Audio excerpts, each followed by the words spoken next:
नमस्कार दोस्तों, कैसे हैं आप। आई होप कि आप अच्छे होंगे। दोस्त, आज हम लोग ना अकाउंट के अंदर 11th क्लास का जो अकाउंट सब्जेक्ट है ना, 11th क्लास का जो अकाउंट सब्जेक्ट है, इसके अंदर आज हम लोग डेप्रिसिएशन के बारे में पढ़ेंगे और डेप्रिसिएशन निकालना भी सीखेंगे। आपको पता है डेप्रिसिएशन क्या होता है? क्या होता है कि जब भी कोई व्यक्ति अपने लिए एसेट खरीदता है तो उस एसेट की वैल्यू जितने रुपए से गिरते रहता है ना, हर साल कुछ ना कुछ अमाउंट से उसका वैल्यू कम होता है। तो जितने रुपए से उस एसेट की वैल्यू कम होता है उसे अकाउंट की भाषा में बोलते हैं डेप्रिसिएशन।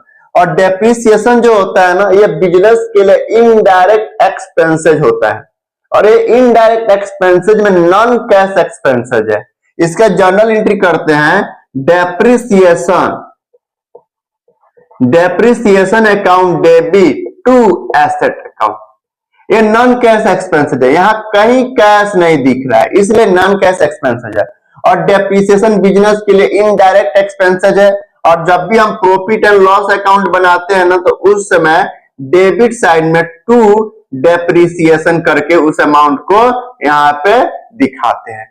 अब डेप्रिसिएशन निकालने का ना दो मेथड है। 11th क्लास के अकाउंट सब्जेक्ट के अंदर एसेट पे डेप्रिसिएशन निकालने के लिए दो तरीका है, पहला और दूसरा।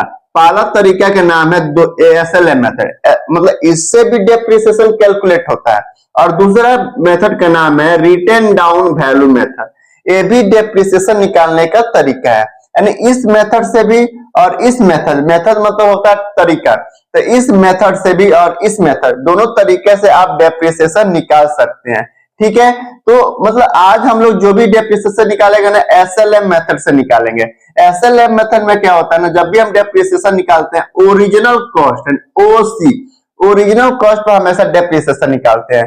और डेप्रिसिएशन का जो वैल्यू होता है ना, वो फिक्स होता है। मान लीजिए हर साल 5,000 है तो हमेशा 5,000 रुपया ही होगा, हर साल 5,000 रुपया ही होगा। यानी SLM मेथड से डेप्रिसिएशन हमेशा फिक्स होता है। जबकि रिटेन डाउन वैल्यू मेथड से डेप्रिसिएशन निकालते हैं तो हमेशा बुक वैल्यू पर डेप्रिसिएशन निकालते हैं। और डेप्रिसिएशन का जो वैल्यू होता है ना, वो हमेशा एक समान नहीं होता, यानी फिक्स्ड नहीं होता है, फिक्स्ड नहीं होता है। तो चलिए एक क्वेश्चन करते हैं, क्वेश्चन के थ्रू हम डेप्रिसिएशन निकालने की कोशिश करते हैं। पहला क्वेश्चन कह रहा है कि मशीन परचेज ऑन 1/4/19, यानी 1/4/19 को एक मशीन परचेज किया गया है।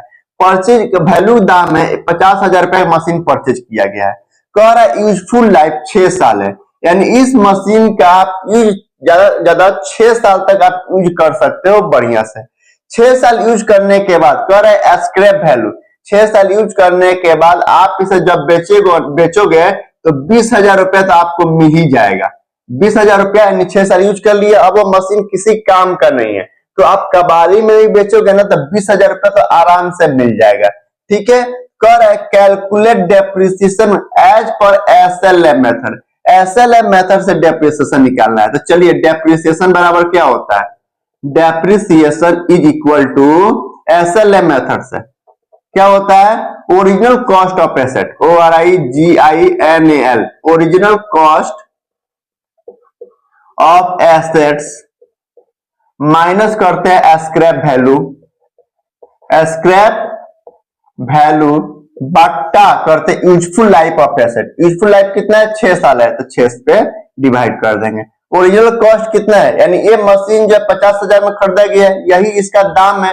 अब कब खरीदा गया? 1/4/19 को। अब फाइनेंशियल ईयर कब शुरू होता है? तो 1/4 से शुरू होता है और 31/3 को खत्म होता है। तो ईयर के शुरू में ही खरीदा गया है, तो पूरे 50,000 में खरीदा गया है, तो 50,000 रुपए यहां लिख देंगे। माइनस है स्क्रैप वैल्यू कितना? 20,000 रुपया, यानी 20,000 रुपये इसका दाम मिल जाएगा। बट्टा करेंगे 6 साल, क्योंकि यूजफुल लाइफ कितना? 6 साल है, तो 6 से डिवाइड कर देंगे। तो क्या होगा? 50,000 में से 20,000 निकालेंगे, 30,000 रुपया, और 30,000 बट्टा 6 करेंगे, 6×5 काटेंगे, यानी हर साल इन 5,000 रुपए से इस एसेट की वैल्यू कम होता है। ठीक है, तो अगर हम मान लीजिए पहले साल यानी 1/4/19 को मशीन खरीदा गया, तो मशीन खरीदने का एंट्री क्या करेंगे? मशीन अकाउंट डेबिट टू अगर बैंक से खरीदे तो टू बैंक अकाउंट कर देंगे। कितना रुपया खरीदा गया? 50,000 रुपए का। तो 50,000 रुपया डेबिट और क्रेडिट में पुट कर देंगे। ठीक है, मान लीजिए फिर 1 साल मशीन चलाता है, 31/3/19, 31/3/20 1 साल हो गया, 1 से शुरू हुआ है तो 31/3/20 को ईयर एंड होगा, तो 31/3/20 को इस एसेट पर डेप्रिसिएशन निकालेंगे और डेप्रिसिएशन का अमाउंट कितना है, 5,000 रुपया है। इसका जर्नल एंट्री क्या करेंगे,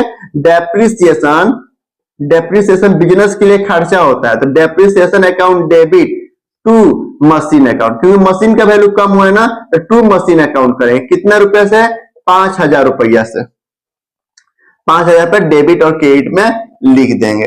तो ये 2 एंट्री करेंगे और डेप्रिसिएशन निकालने का एसएलएम मेथड ए हो गया, original cost of asset minus scrap value बट्टा यूजफुल लाइफ ऑफ एसेट। और ओरिजिनल कॉस्ट यानी ओसी, ओरिजिनल कॉस्ट के अंदर क्या क्या आता है, तो यदि आप जितने रुपए में आप मशीन खरीदे हैं, जैसे 50,000 में खरीदे तो 50,000 रुपए मशीन का दाम आएगा यानी कॉस्ट ऑफ मशीन। फिर वह मशीन को अपने घर तक लाने में कितना खर्च किया है, फिर उस मशीन को इंस्टॉल कराने में कितना रुपया खर्च किया, यानी जब तक वह मशीन काम के लायक न बन जाए ना, उसके पीछे आप जितना रुपया खर्च किए हैं वो सब क्या होगा, एसेट का पार्ट होगा।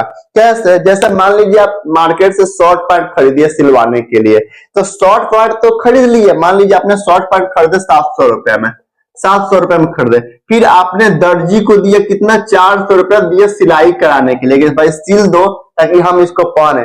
तो पहनने से पहले, उसको यूज करने से पहले उसके पीछे जितना खर्च किया है ना, सब वो क्या हो जाएगा, कपड़ा का कॉस्ट हो जाएगा। यानी टोटल कपड़ा कितना हो गया, 7 4 11 1200 रुपए का आपका कपड़ा पड़ गया। उसी तरह जब कोई आप एसेट खरीदते हैं ना, तो वो एसेट जब तक काम के लायक नहीं हो जाता है, उसके पीछे जितना भी खर्चा करते हैं वो सब एसेट का पार्ट बनता है और वो ओरिजिनल कॉस्ट ऑफ एसेट कहलाता है। तो आई होप कि ये क्वेश्चन समझ में आया होगा। ठीक है, चलिए बाय, नमस्ते, फिर मिलते हैं आपसे।